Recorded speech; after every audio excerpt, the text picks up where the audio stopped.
or you think of anybody that you want to share this with, this should be uploaded to our website and our YouTube channel probably within the next couple days. So at the very latest, probably by Monday. I am going to start sharing my screen. There's some wild animal crawling around behind you. Oh, Yeah. goodness gracious. My Or, very ferocious dog. Oh,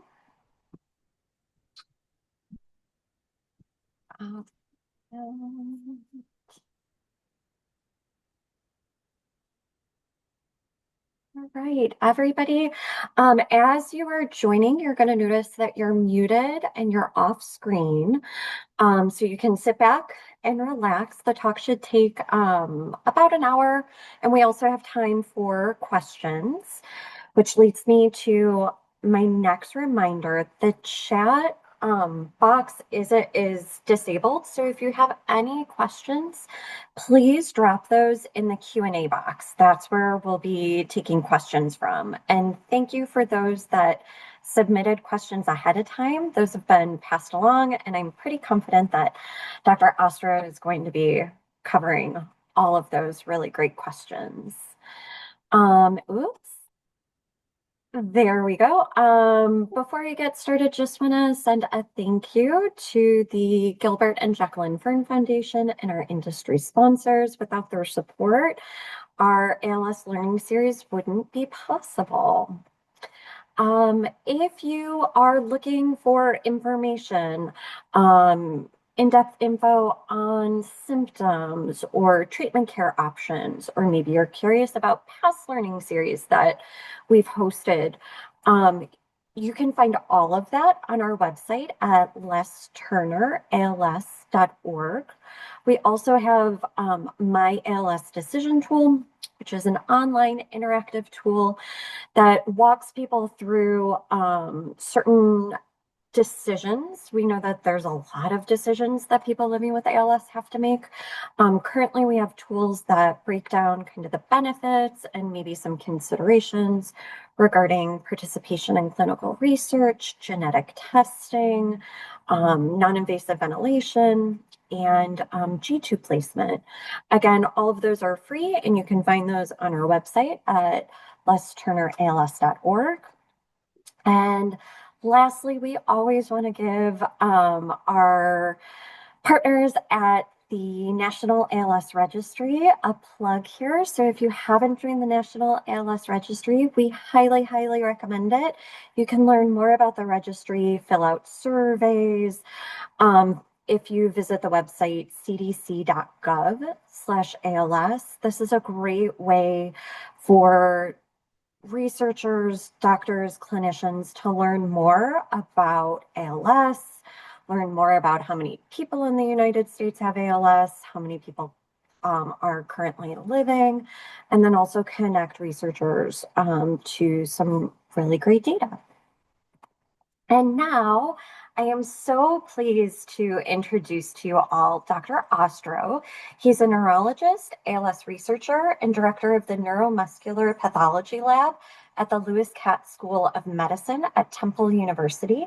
He's director of the Temple ALS Postmortem Core, which is funded by a collaboration with the CDC National ALS Registry to provide autopsy tissue samples, slides, and data to ALS researchers around the world. He serves on the scientific advisory board for Everything ALS and the ALS Network, and the board of directors for the ALS Hope Foundation. Dr. Ostrow is also the longstanding chair and Programmatic Panel for the Congressionally directed medical research program on ALS, presently the largest dedicated annual funder of ALS therapeutic discovery and validation. He has led efforts to develop and refine funding mechanisms to help novel treatments move through the drug development pipeline, emphasize biomarker development, and encourage open data and resource sharing. He has ALS research grant funding from the NIH, serves on several ALS steering committees and review panels, and has given over 60 invited talks, grand rounds, and keynote lectures on ALS research, biomarker development, postmortem tissue biobanking, and harmonizing multicenter research efforts and core resources. Dr. Ostrow, thank you so much for your time today. Yeah, I'm really super happy to be here. Can I share my screen? Is that? Yes, I'm going to Okay. stop sharing my screen. Let's see here. I know it's a blank screen right now. There you Can go. you see my slides? Yep, it looks Okay. great. So yeah, thank you so much. I'm always embarrassed. Like, I wear different hats in the ALS land, but it's amazing how what I do seems so small compared to so many of the ALS warriors that I know. People living with this disease and their family members who seem to just be involved with everything. So thank you. Yeah, I'm an ALS neurologist, right? I take care of patients in our clinic at Temple. We enroll them in clinical trials. And I also run this postmortem core. And by the way, I didn't know, I'm so glad that you talked about the registry, because everything I'm going to talk to you about today, is funded by a collaboration with the registry. And we wouldn't be able to do what we do without their support. But, it's a privilege and an honor to be someone's doctor. And when people die from this disease, then, I'm sometimes the one who cuts up their brains, right? And that sounds a little morbid. And it used to sort of bother me a little bit, but I've come to realize it's sort of like know thine enemy. And every time this damn disease wins, we have to do everything we can so that, someday we win, so that we learn as much as we can whenever this disease beats us. And so then I take really seriously the charge of making sure that when somebody decides to donate their brain, their other tissues to research, that it's used as much as possible for as much different research as possible, and then it's used responsibly. And so what I'm going to talk about today, I'm going to talk a little bit about, why this is important for ALS research and how we do research using these tissues, and then kind of close with the nuts and bolts of what actually happens when somebody decides to have an autopsy and donate their tissues, and how that gets arranged. My disclosures there. So as I said, this is funded by collaboration with the National ALS Registry. I also have grant funding from Everything ALS Foundation and from the NIH. So this is a slide I borrowed from Dr. Scheffner, who's one of the faculty for the NEALS Clinical Research Learning Institutes. And I use this slide for actually a different talk I sometimes give about how we do drug development. But it says, what makes a successful trial, a clinical trial in ALS, right? And the first thing there is, a drug with good preclinical science. But what does that really mean? Like, what makes preclinical science good? And how does that impact what gets into a clinical trial? This is a social media post from a few years ago from Nadia Sethi, who's I think likely, although I can't see who's on the call, seems everybody knows Nadia. She's one of these ALS warriors who just is involved in everything. But, it says drug development is difficult. Drug development for ALS is even more difficult. Doesn't mean we won't succeed. Does mean we need trials now, patient-centric trials. But there should be a damn good reason for a drug to be in a trial. Strong preclinical science is crucial. And again, what does that mean? And what is a damn good reason? What's a bad reason? And how does that rely on these sorts of resources and tissues? And so as you guys know, ALS is a very variable disease. It can start different places in your body. It can go at different speeds. There's a lot of different biologies that are implicated. And we have a lot of research in the lab, right? In mice, in cells. If you're a mouse in a lab at an ALS research center, you're probably getting really cutting edge care for your ALS. But we haven't done a good job of translating those therapies to people living with ALS.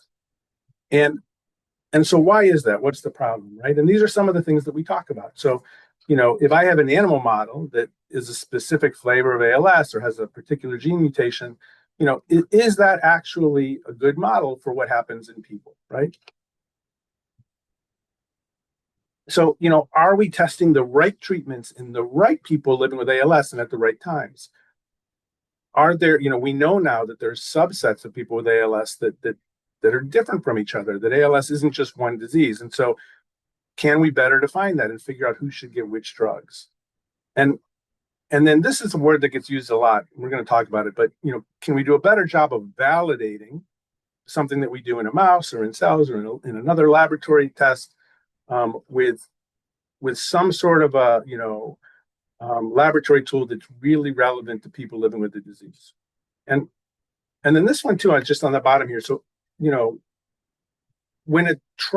we have a trial in ALS and the trial fails, often we don't actually know why did it fail.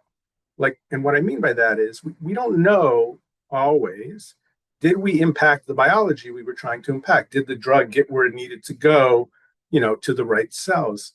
And so when a trial fails, we don't know, was it a bad idea or was it maybe the wrong patients or the wrong dose? And that's one of the challenges that the tissues can help us with, and we're going to talk about that. And so, how do we develop therapies, right? And this gets back to a little bit, we're going to talk briefly about what is ALS, but how do we decide what to look at in the lab? What does that word validate really mean? Why are some things in trials and not other things that sound exciting, right? People say to me all the time, hey, how come you guys aren't studying this? How come, why hasn't anybody done this? And so, that's a good question. And how does that work? And we hear a lot, like, why can't we develop drugs, develop ALS drugs like they do in cancer or in HIV? Why do the trials fail? What is a biomarker? These are the kinds of things that we kick around. And so why can't we develop drugs like they do in cancer? And it really gets back to, what is this disease, right? So ALS is a clinical diagnosis. It's a disease of progressive weakness. And as you guys know, it can start anywhere in your body. It can start in more than one place. It can start in your hand or your leg or your breathing muscles or your speaking muscles. And then it gradually spreads, right? And it spreads throughout the rest of the body. There's some unique things about it. It generally spares eye movements, at least until late in the disease, and bowel and bladder. Some people with ALS also get this kind of dementia called frontotemporal dementia, and this is more common with some genes. But ALS is a clinical diagnosis. And this makes clinical trials hard, right? Because, if I have a trial for a blood pressure medicine, I can tell if somebody's blood pressure went up or down. If I have a trial for diabetes, did the sugar go up or down? If I have a tumor, either the tumor gets bigger, gets smaller, stays the same size. ALS is a tough disease to measure, and particularly tough to know what's happening with the underlying biology when we give somebody a medicine. And so, in this data-heavy world we live in, you guys have access to unbelievable amounts of information, and there's all these different biological mechanisms that have been implicated in ALS, right? And that picture on the bottom right, that's supposed to be me, because look, it makes my head explode too. I mean, it's nuts.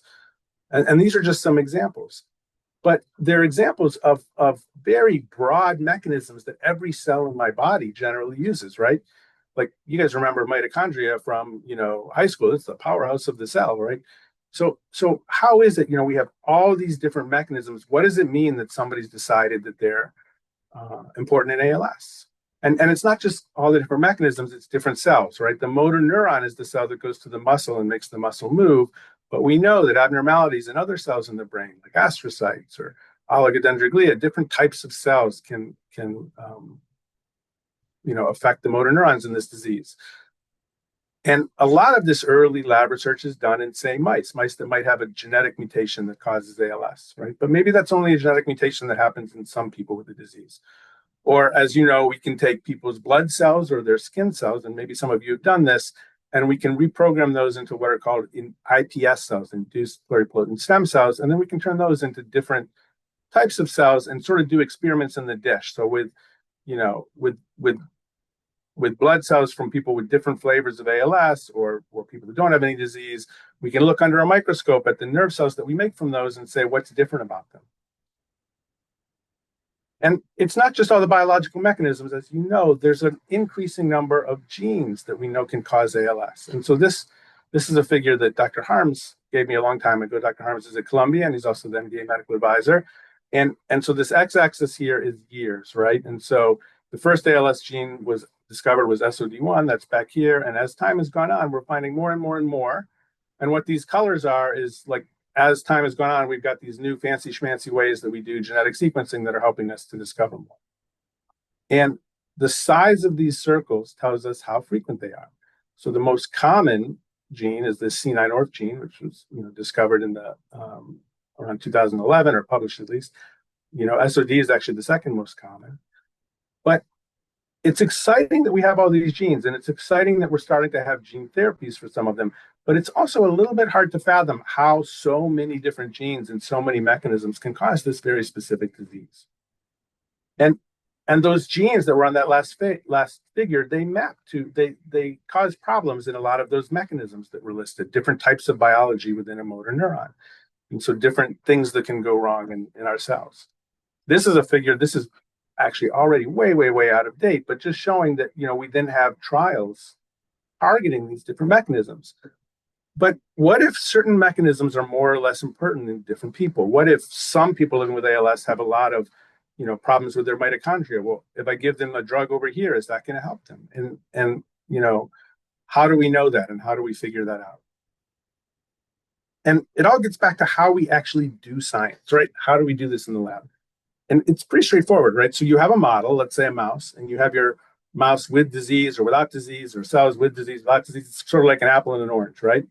And you look for something that's different. And sometimes it's obvious that there's something different. Like, it's easy to tell an apple from an orange. Sometimes it's not so obvious, like two different species of apples.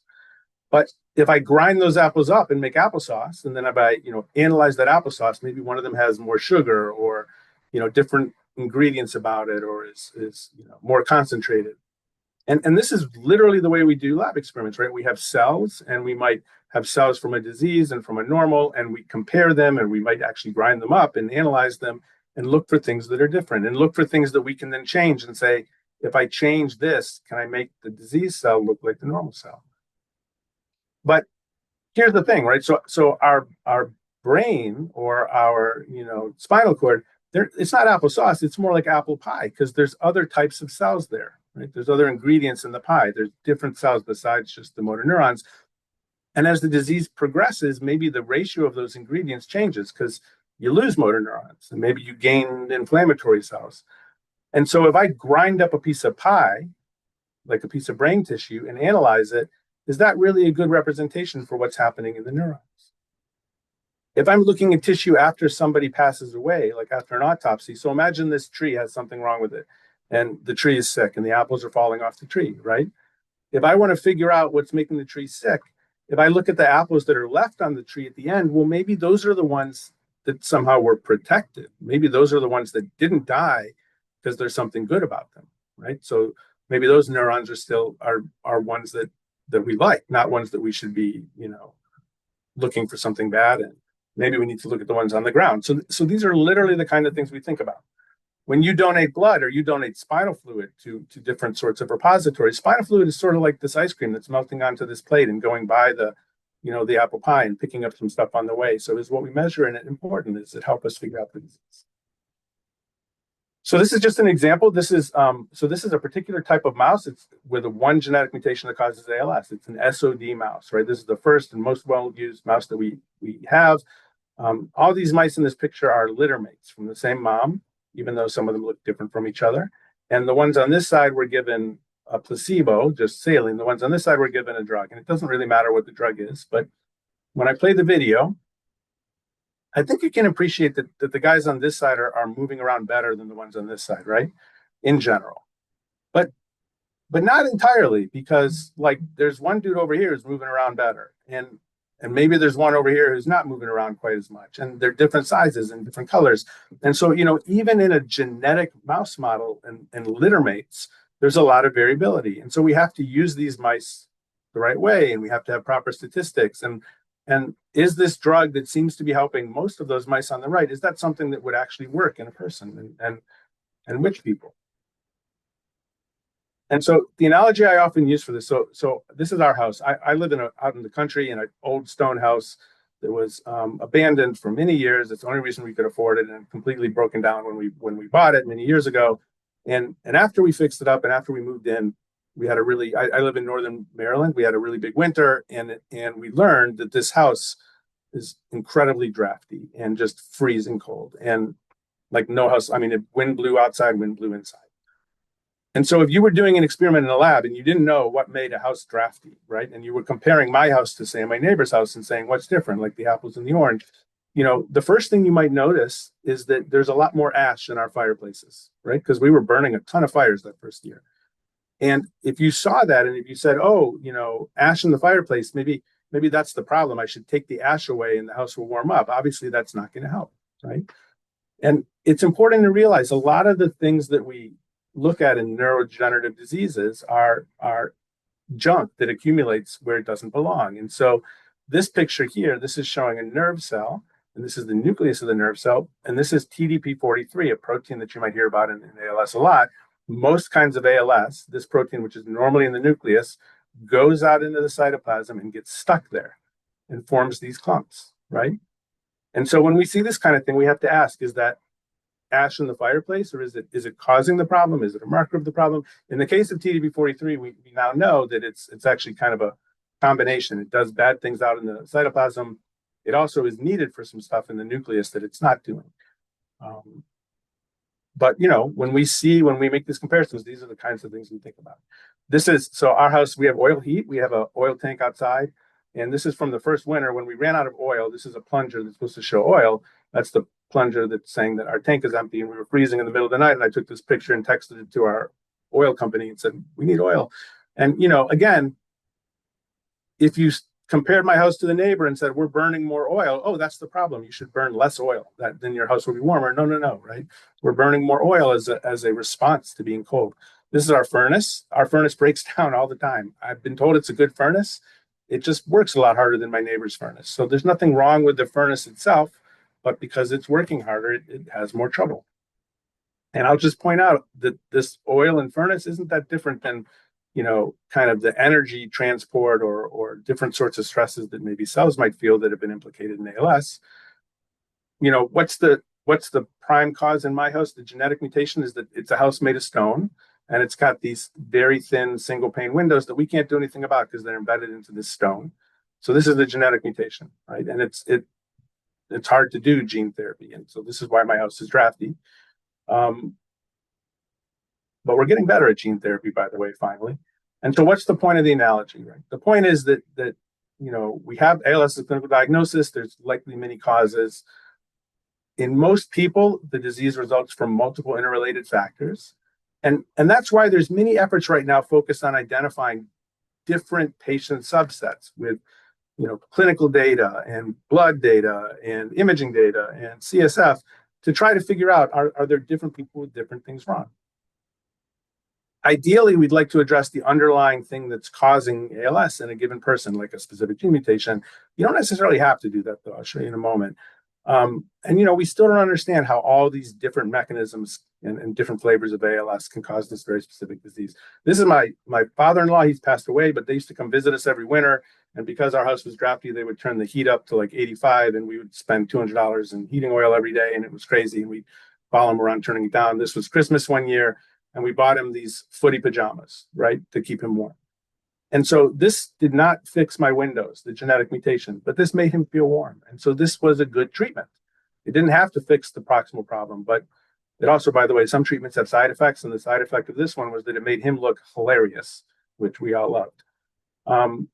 But those mice I showed you a minute ago, they were getting a drug called MG53. And that's a really good analogy for what's going on with these footy pajamas, because it's not affecting the cause of ALS. What that drug does is it impacts a protein that helps muscle membranes repair themselves and helps the mitochondria work better to repair. So it's not addressing the cause of the ALS. It's sort of just turning up the repair mechanisms to counterbalance. So why is tissue donation important? And I've kind of talked about this a bit already, but no laboratory model is going to represent every person living with this disease, right? Because there's different flavors of this disease.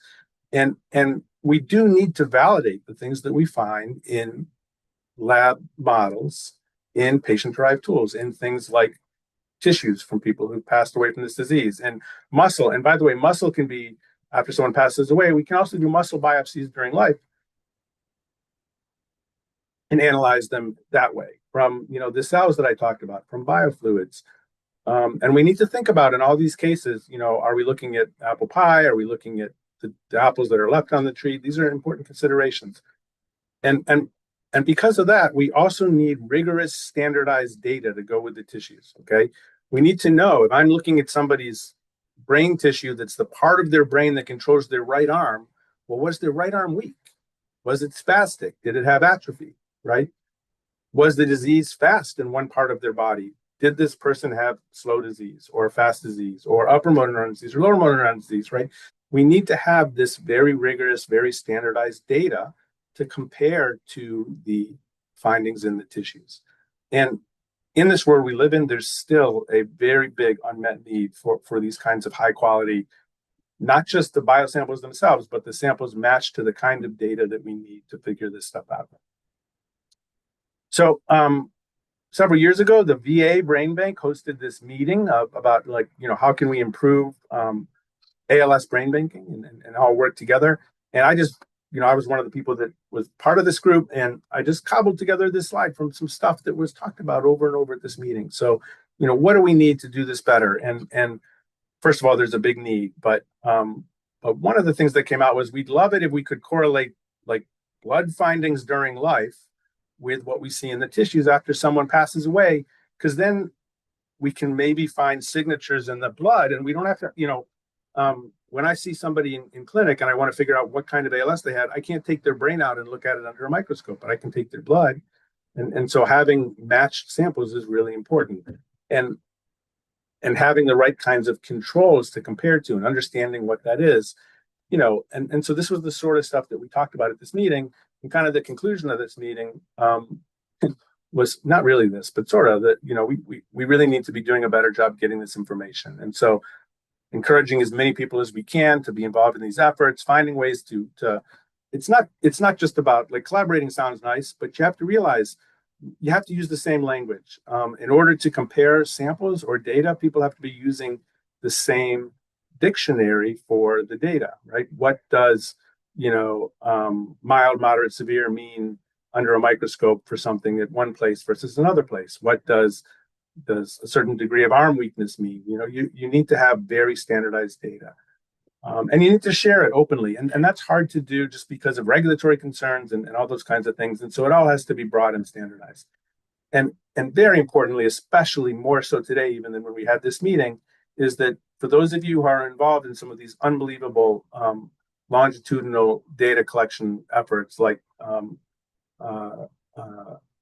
like All ALS, like the ARC study at TDI, like Everything ALS, like Target ALS, the value of the samples and data you're providing is infinitely increased if there are autopsy tissues at some point to match that with, and really figure out what were the changes during life that predicted what happened in the brain. So, we have this postmortem core at Temple. I started this effort at Johns Hopkins in 2012. 2013, we founded funded by Target ALS, a multi-centered postmortem core. And for many years, we operated with these 6 different sites. In 2021, we separated from the multi-centered effort, which is still ongoing and still phenomenal, because we were going to sort of do things a slightly different way. There's more regulatory challenges when you have more sites, and we wanted to expand some certain ways, and they had some other priorities too. In any case, the CDC Registry graciously funded us to form a fully independent and academic core. And then in 2023, this all moved to Temple and has expanded significantly since then. And we don't have a fancy, nice website yet. That link at the bottom is to the CDC page, but we're working on it, and very shortly we will. So we have a bunch of freezers, right? And a bunch of cabinets filled with fixed tissues and slides and data. And this is Catherine and Kathleen. The person who worked with me at Hopkins was named Caitlin. I don't ask, I have no idea why, but everyone that's ever worked with this postmortem core and done all the work is actually, had a name that started with K. And we have very specific marching orders, and we wouldn't be able to do this without the funding from the CDC. you know, I would be crazy if I knew which of these ideas is going to work, right? I mean, I just don't. Nobody does. Anyone that tells you this is the answer to ALS, like we just don't know. And what we do know is what is a well-designed experiment and what is good data and a rigorous clinical trial, what has good rationale. And so we decided many years ago we weren't going to say no to somebody. We weren't going to say, oh, that's a dumb idea, right? We don't know what's a good idea, what's a bad idea. We say yes to every researcher that requests tissues or data from us. But we say yes, and then we make sure that the experiments are well designed, rigorous, and that they're using these resources responsibly. Because, I owe it to every person who makes this unbelievable donation to make sure that that's the case, right? Nothing that we're doing would be possible without this unbelievable donation of people who live with this disease and decide to donate their tissues after death. And so we work very closely with the researchers to make sure that the experiments are well designed. And whenever possible, we encourage collaboration and we, an open data sharing, and we take their data and link it back to the tissues so that others can make use of it. And we always encourage people to think about, no matter what they're doing, even at the earliest phases of basic science, how is this going to inform what you're going to use in your clinical trial to figure out who should get a drug and whether the drug is working. And so, we collect different kinds of tissue. We have a system designed by Neurobank at Massachusetts General, the same people who do the Healy trials, to catalog all the inventories that are barcoded. And, we're not doing this elegant, dissection of somebody's brain to be elegant. What we're doing is trying to produce the maximum numbers of pieces, individual little pieces of tissue from the regions that researchers want, prepared in the ways that they want them prepared for the experiments they're going to do, so that we can, every time somebody donates their body, their brain, it's being used for thousands of experiments, not just one experiment, right? Not, oh, okay, I'm going to send your brain to this person. And we survey the researchers every few years to make sure that what we're doing is meeting their needs. And this is hard. It's a lot of work, right? As I mentioned, we collect all this data. You have to think about, when was the data collected? What's the data at onset of the disease or during the course? Or, when was the last time that they saw their clinic and what did they look like? When we were working as the multicenter core, the New York Genome Center had this program funded by actually a couple other foundations. Everybody works together, Tau Foundation and the ALS Association, to do genetics. And we have whole genome and RNA and all of these autopsies. And we use those to select samples, right? So if somebody's looking for, samples that have a particular protein in them or a particular mutation or have, goofed up mitochondria, we can use this data to create sample sets that either do or don't have that thing to test what they want to test. And so most of our effort is actually focused on working with researchers. And like I said, we say, yes, we make sure we give them what they need, but we do it responsibly and we do it quickly. So we have standard language for what are called material transfer agreements. We don't want anything in return. We don't ask for authorship or ownership or intellectual property. It's all, no strings attached, and very standardized language so that they execute very quickly. And whenever possible, we foster collaborations with others. And when we talk to them, and I'm not going to go through this stuff, but we have a tissue request form, but we also send out some slides. This is one of them that sort of talk about things that often come up when we first discuss new projects. What are they actually measuring and why? And this is an important one. How will the results determine what happens next? Sometimes a researcher does an experiment and they submit a paper to a journal, and the journal says, that's nice, validated in human tissue. And the reason they're reaching out to us is they want a picture in human tissue, right? That's okay. I mean, that's a valid use. But in particular, we try to get researchers ahead of time to decide, is there some go, no-go decision for the next set of experiments or whether to carry a therapy forward based on these results, and what is it? And then we use that sort of information to help us design the sample sets, right? Are the samples they're requesting from the right people? Are they the right tissues? How can we make sure they're being matched? We talk about different kinds of autopsies. Remember I said the thing about the apples on the tree. So this is a microscope picture in the bottom right here. This is a part of the spinal cord. All these little blue dots are the cell bodies of motor nerves. And this is a normal person. this is somebody with ALS, right? And you can see there's a lot less blue dots. And so guess what? If you grind up this tissue and grind up this tissue, and you're trying to measure something that's only in the blue dots, it's going to look like it decreased here, even if it's, unchanged in the motor neurons or increased. So these are the sorts of considerations when we're designing experiments. And anatomy as well. So your spinal cord is like the thickness of my finger, or actually even less, like the thickness of this pen. The neck part, the cervical part of your spinal cord is a little thicker, like here, like the top part of this pen maybe. And then the most of it, what's called the thoracic cord, is like the thinner part here.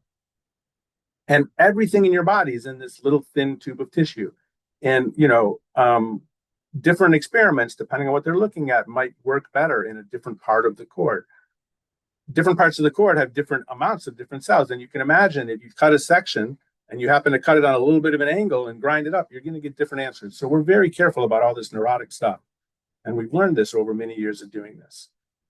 We talk to people about, somebody in this world we live in today, people do these crazy omics. I'm going to metabolomics and lipidomics and blah, blah, blah. And they come up with a list of like 14 targets. And then they say, okay, we want, 10 slides each from 3 different brain regions, from 10 sporadic ALS, 10 C9, and they don't realize that that's actually 900 slides. And so oftentimes, we start with smaller test sample sets, depending on what they're doing, and try to figure out what's going to be the best target and what's going to work. And this is a big one too. When we have questions about what somebody's doing and we're trying to help them do it well, we'll try to screw up their experiment. Like what matters to make sure that the experiment's working correctly. And so, again, this is all a lot of work, but it's important work to make sure that we get answers that are meaningful. And, I don't want you guys to read this, but these are the sorts of emails that researchers get back with us after a Zoom call. And we do this all on Zoom. We've been doing this on Zoom since 2012, way before the pandemic. It was super fun to watch the rest of the world learn how not to stick the Zoom camera like up your nose, or, walk in the bathroom while you're still on camera, because we did all of that many years ago. But we really try to help every researcher in any way that we can get a good answer. And so back to those mice, right? What was our involvement in that study? So I showed you data that was in these SOD mice, one genetic form of mouse, okay, with this drug and with this saline. And this is pictures, these are sections from our autopsies of the diaphragm muscle that moves air in and out of your lungs from mice. And these are those mice with the genetic abnormality. These are normal wild type mice. And without even talking about the science, I think you can see that there's some bumpy, lumpy green stuff in the one that has ALS, and it's not there in the normal one, right?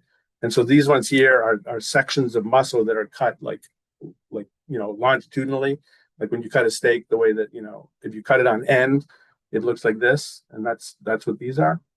But in the mice, in this genetic mouse, there's these weird clumps that aren't supposed to be there.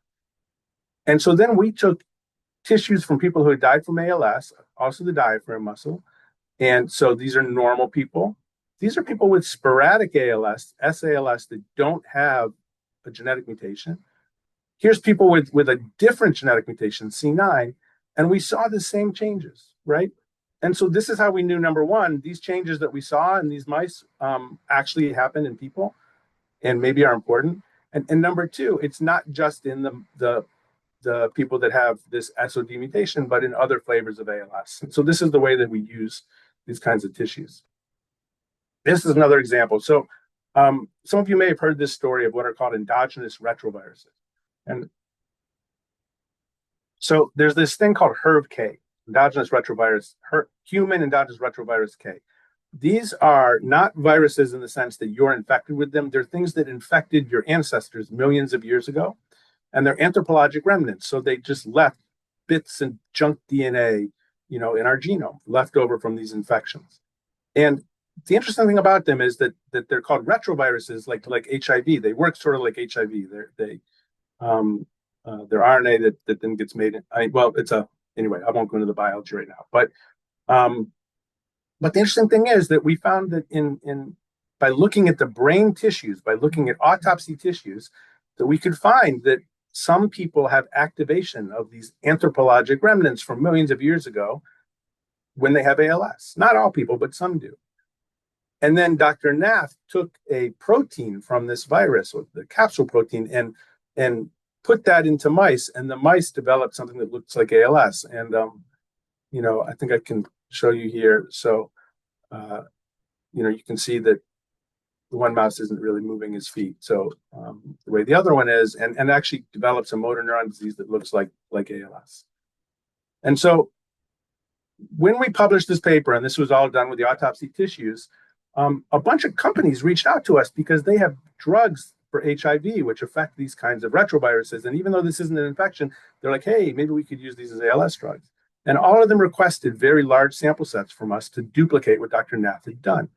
And we realized that would destroy this resource and waste a lot of tissue. So instead, we approached the ALS Association. Target ALS was funding this effort, and convinced them to pay for us to do this one-time, very, very careful analysis, the whole genome sequencing in a way that detects these endogenous retroviruses, and then make the data openly shareable so that everybody could use it. And so that's what we did, and that's the way that the different foundations came together to make this happen. And so then this was a year or two later, there was a meeting all about these endogenous retroviruses. At this point, this had developed far enough that there was a section of this meeting, because these do other things in biology, devoted to ALS. And they actually had me co-chair the session, even though I knew less about this than anybody in the room. But Dr. Nath presented this work at this meeting. And one of the people at this meeting was Dr. Hamel, who was at that time at Cold Spring Harbor. And she was an expert in analyzing RNA and looking for these endogenous retroviruses. And we told her that we would provide her all this data that we had, all this RNA data and DNA data, openly, and that she could analyze it. And she was like, that's amazing. And she promised to give us her analysis back so that we can share it with others. She also asked us if it was okay that she found other things besides retroelements. And, it's kind of a weird question, but people in science are always worried about, oh, what if I don't use the tissues for what I told you I was going to? But we said, of course, that would be amazing. And so Dr. Hamel's work and the work with the Neurogenome Consortium and all these different people working together on these autopsy tissues and target ALS actually found that different people with ALS, if you look at their brain tissues, there's different clusters of things that are wrong, different signatures that we can see. And so some people had a problem with those retroelements. Some people had problems with other types of biology. And this is important, right? Because if you gave somebody the drug that targets the one thing and there's somebody who has more of the other thing, maybe that drug's not going to work. And so this was published as what's called a preprint. And you guys probably know about these now. These are ways now that information is put up before it's been peer reviewed to help it spread more quickly and get utilized. And the same day that this paper was published, we started getting requests for tissues to reproduce those results. This one actually was from a pharma company, and it started getting used so much within a very short time. We had this study group of 10 different institutions, all using the same data, doing exciting stuff. It eventually led to some early phase clinical trials. This work is ongoing. I was actually at a meeting when that preprint was published in Miami of the CREATE Consortium. And why was I there? Because our data set, which was this target ALS effort, was being used by CREATE researchers because everything was shared openly. This data produced on these tissues from people who died from ALS. And the drug company that made that request was there at that meeting too. And they said, yeah, everybody's got that paper. Everybody wants it. And so these are the sorts of requests that we would get based on that finding in the tissue for more experiments. People who want to find insights into the molecular mechanisms driving clinical heterogeneity, right? Can we figure out, are there different targets in different people with ALS? Maybe the different animal models only represent certain people. Can we find biomarkers that we can use in a trial in somebody's blood or their tissues to tell whether our drugs are doing what they're supposed to do? Dr. Hamel got a grant from the Chan Zuckerberg Foundation to carry this forward. This was that paper that was published. I just last year, a follow-up study. Nowadays, everything is AI, right, and machine learning. So they greatly expanded this data set and the analysis on these different clusters of different people with ALS. And they're now able to use these multi-omics classifiers, which are these, artificial intelligence programs to classify different types of ALS. And then if you guys want to hear about this stuff more, actually both Dr. Hamel and Dr. Nath recently gave talks for Everything ALS about this research. And Dr. Hermelis now has another project with us and also with the CDC biorepository. And one point of that project is, can she find signatures in blood that match what we saw in the brain, so that during life could use those samples to figure out which people are in which clusters and maybe target the right drugs. So, this is the way that science can evolve, and how it's so important to tie those early results to the results with the tissues from people who had ALS. Now, this is, again, how does this actually happen? And the first thing I'll say is, if you're interested in donating, your tissues after death, talk to your clinic early. I mentioned, I'm an ALS doctor, right? I don't like talk. My job is to treat somebody with ALS. I don't want to talk to them about dying, right? It's hard for me. It's hard for a lot of us. I mean, I do it, and it's important. And as I said, I think it's an honor and a privilege to be entrusted to make sure that the donation of those tissues is properly used. But it's not something that a lot of neurologists are necessarily going to bring up if you don't ask them. Okay. Ask them if there is a local effort first. So local efforts are always the best choice for many reasons. When somebody dies, the body has to get where it's going quickly. There's actually regulations about crossing state lines, about who can transport, somebody after they pass. There's regulations about how the tissues can be used and the consents and what has to happen after somebody dies to authorize this process. And so always, it's best to have a local effort. It's also best because they're the ones who know you. So like when we get contacted by somebody who may have been seen somewhere else, again, ALS is a clinical diagnosis. It's really expensive, and it's a lot of work to do every autopsy. It ends up being about $5 or $6 grand per autopsy, and then a whole lot of work to do everything that we do. And, there have been several occasions where it turned out that the person didn't have ALS, right? And so having the correct, rigorous clinical data makes the tissues more valuable. So ask if there's a local effort. It might not be at your center. It might be somewhere else in the city where you're being seen. The costs, as I said, for this are substantial, and then it really works out not substantial to you, substantial to these programs. The programs pay for the costs. But I just want to stress, like, wherever you donate your tissues are going to be used. We survey and query, all of the brain banks around the country. There's research going on everywhere. Autopsies in this country, the tissues are stored in standard. It's important to donate wherever you're able to donate. Now, you have to make this decision very far in advance. You can't decide after somebody dies. You can't decide 2 days before somebody dies, because there's a lot of coordinating that has to be done with you, with the funeral home you've chosen. Maybe you're in hospice, with hospice. Things have to happen quickly, and they have to happen quickly at a time where you don't want to be dealing with this, where there's a lot of emotion and a lot going on, and it's not the time to be, making these arrangements. People pass on the weekend, they pass in the middle of the night. There has to be everything in place so that there's no time wasted, and that we can do these things.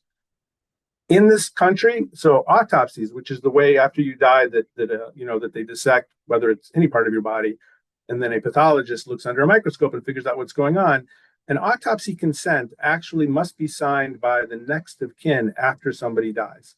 It doesn't matter if the person with ALS during life said, I want an autopsy. It doesn't matter if they signed a consent for, banking their tissues during life. After death, if it's an autopsy, a formal autopsy, the consent has to be signed by the next of kin. And, there are times when the next of kin doesn't want to do that. And so these are the sorts of things that have to be worked out ahead of time. Everybody has to be clear about it. Without that signature, you can't do it. There are some programs that do what's called tissue banking, which isn't an actual autopsy, which you can consent to during life, but most of the programs are doing it this way. So, what are the steps? How does this work? I'm going to show you some data that we use for our program, and everything's pretty similar. And again, the point is not to understand the details of this, but to understand that there are details, and this is why it has to be arranged. So, this is a excerpt from a form that we provide way ahead of time, to people who are interested in donating to their families. And what it says, and it's meant to be read and obvious here, not because this matters. is when somebody passes, you have to immediately call this person. If you can't reach them, you call this person. You have to have this consent, which we've already sent to them, and they already have it ready to go. And it has to be signed by the next of kin. And the next of kin, by the way, is not the power of attorney. There's an order in different states is slightly different, but this is all something that gets worked out. And then, that has to be sent to the pathology department, and somebody is assigned to make sure that there is room in the morgue to accept the body, that there's somebody there. It has to have two forms of identification. I'll tell you, during COVID, even this got more challenging, and it still is challenging because of COVID. But as you can imagine, this is not stuff you want to be explaining at 2 a.m. when somebody's loved one has just passed away. And so all this gets done ahead of time. Our information that we provide has some commonly asked questions on it. So yes, you can still have an open casket. Nobody can tell that the organs were removed. They do the brain and spinal cord removal from somebody's back, and they stitch them back up, and there's no marks that anybody can see. For our program and for almost all of the programs that are out there, the costs of all of that and the autopsy are covered, but the funeral home expenses, funeral expenses are still the responsibility of the family. We pay for transport to and from and everything else involved, but not the funeral expenses. Depending on when somebody passes and what program it is, it can take up to 48 hours for all of that to happen. And so that's important to know when you're making plans for a funeral.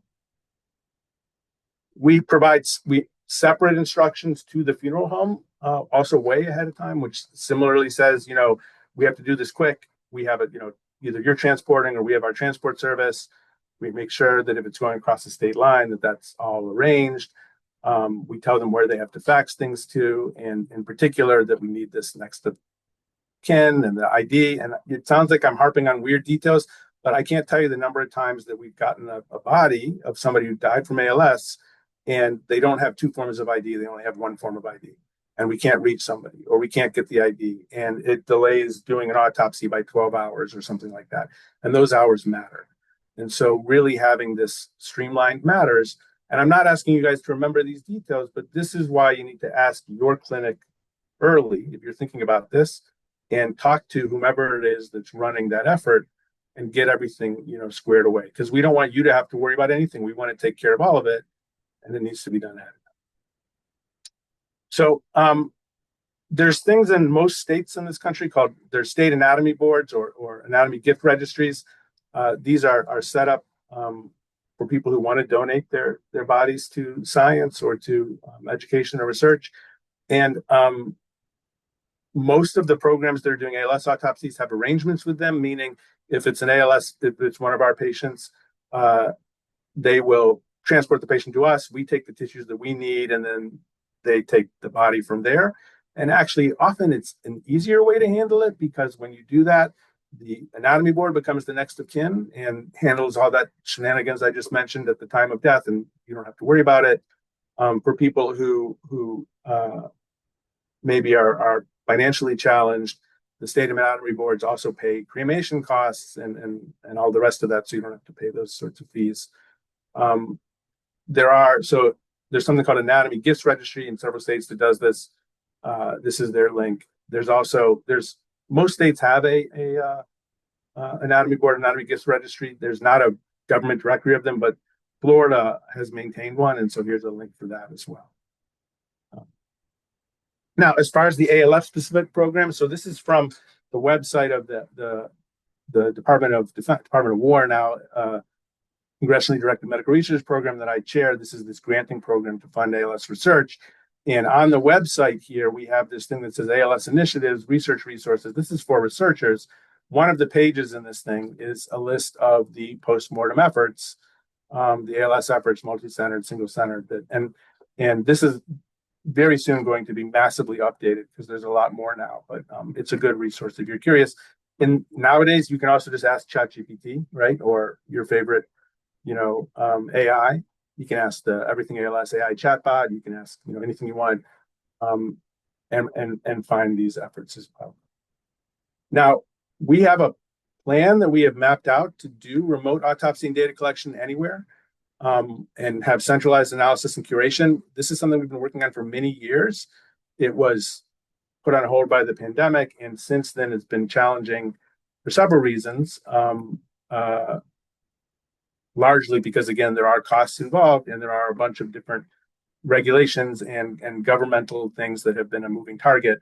But we have designed this system and we have it ready to roll out that would allow us to accept autopsies from other centers. And they just have to be able to do a very simplified dissection and then send the tissues to us and send part of the tissues to somewhere else that's doing some of the analysis.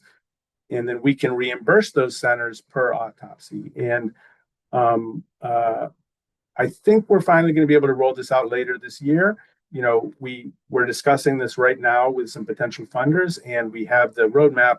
And so fingers crossed, because it's been a long time coming, this is something we're going to be able to do soon. It still will require the local academic center, which pretty much anywhere where the pathology department can do, to be able to do this very simple dissection and, the clinicians to provide certain data elements. But this is something we're hoping to roll out soon. So, as I said, none of this would be possible without the funding from the CDC and certainly from Temple and the ALS Hope Foundation at Temple too.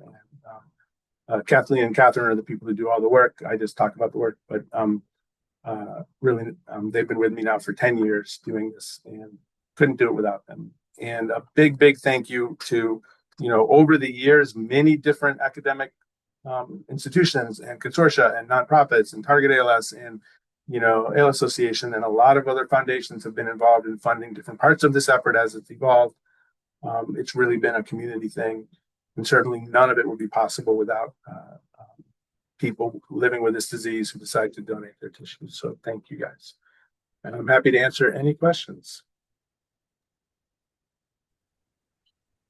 Thank you so much, Dr. Ostrow. It's so exciting and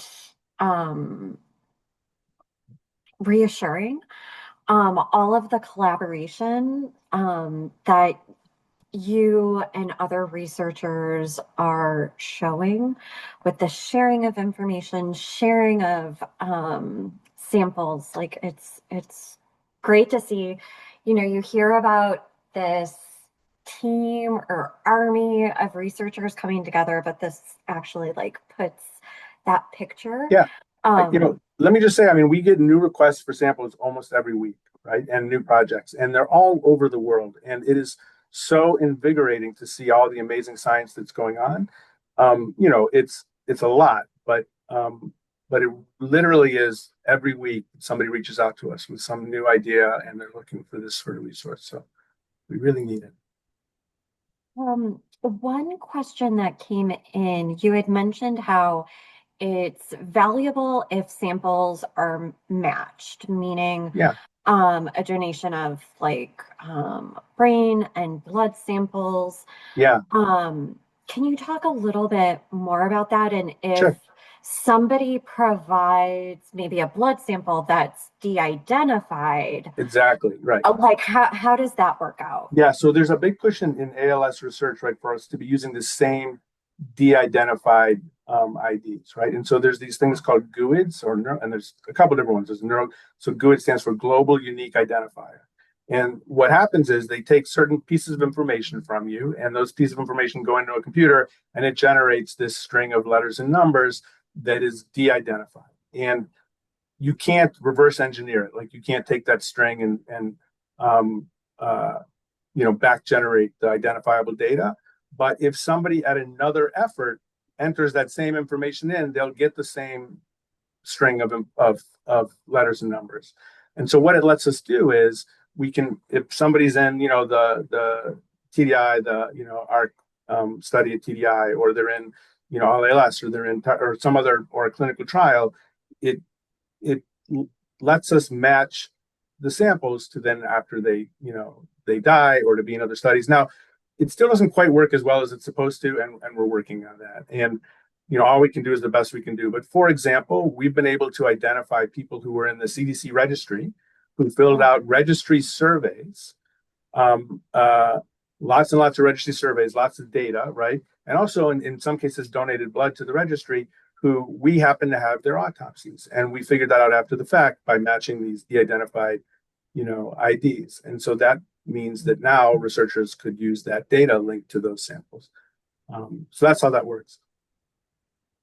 That's And phenomenal. That's by the way, so one other quick interesting. comment. Like, if I had my perfect dream world, I would love it if Congress gave the CDC registry additional funding to staff up a truly global unique identifier, a federally mandated, so that we were all using the same one, right? And so that it was, run by the government. So we, because our institutions still all interpret this stuff differently and freak out about it. But if we had a truly, federally funded global unique identifier, it would really help researchers link de-identified data.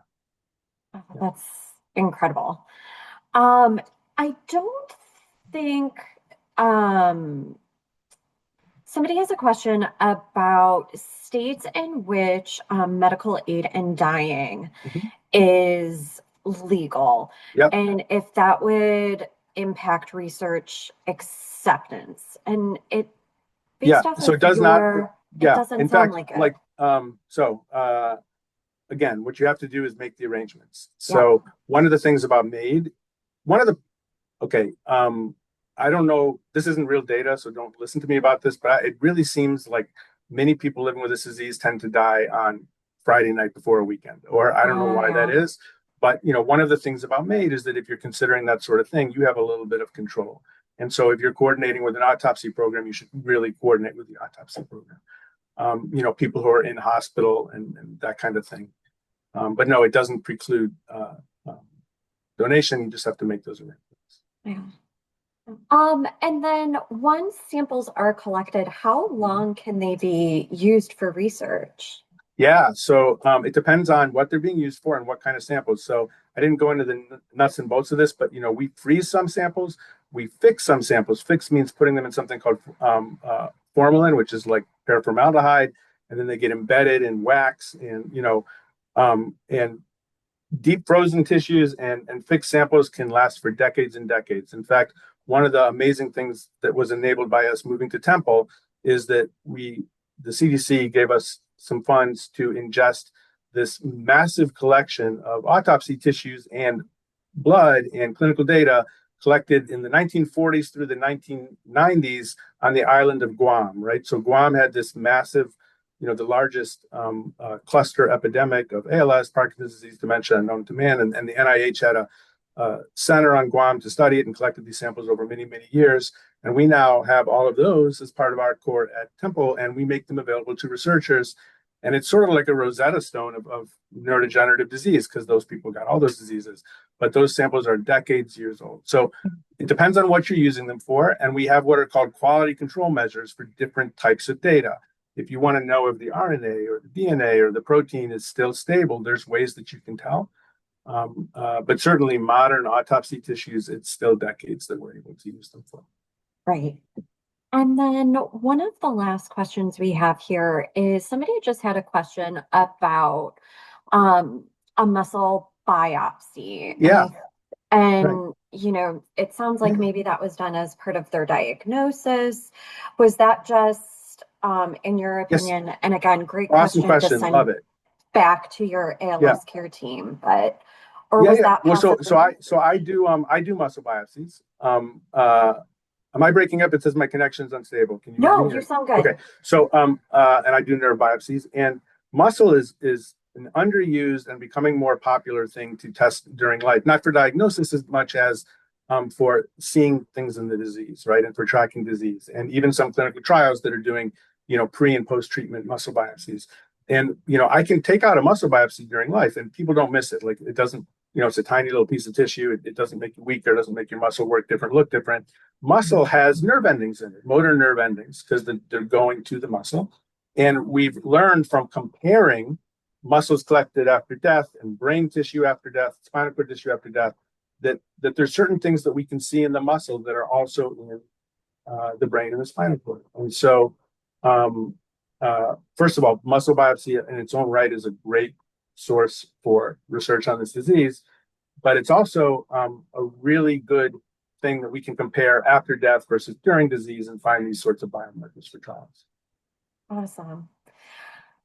Dr. Ostrow, thank you so much for your time today. And take home point, I loved the emphasis on talking early about this, letting your family Yeah. members know, letting your care team know.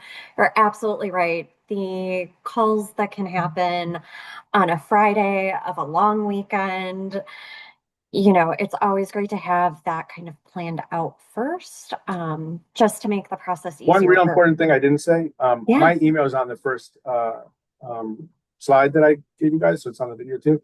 And I'm happy to talk to anyone anytime, and I mean it. Uh, Truly mean it. I work for you, right? I'm devoted my life to this disease. I don't intend to fail, but I work for you. I am happy to talk. I joined the Everything ALS Zooms. They're called fireside chats. I join pretty much any foundation that has an open Zoom, and I'm there not to tell you things, but to learn from you because I do learn from you. Um, but I'm happy to talk to anyone that has questions or anything I can do to help. Oh, fantastic. Well, thank you everybody for your time today. We greatly appreciate it. Dr. Ostrow, thank you again. And everybody have a great rest of your Thursday. Thanks so Bye. much.